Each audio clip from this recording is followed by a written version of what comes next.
In front of me is Black Shark Pad 7, and today I would like to show you how you can enable suggestion strip at the top of your Gboard.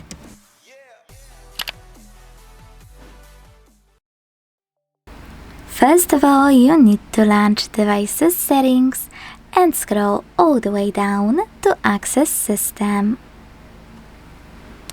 Then click on Gboard, On-Screen Gboard, and Gboard.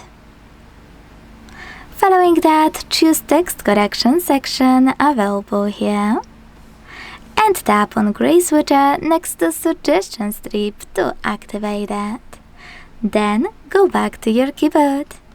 As you can see, Suggestion Strip was successfully enabled.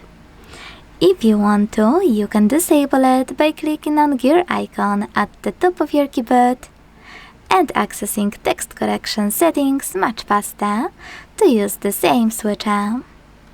Thanks so much for watching. If you enjoyed this video, leave a like, comment and subscribe. Bye!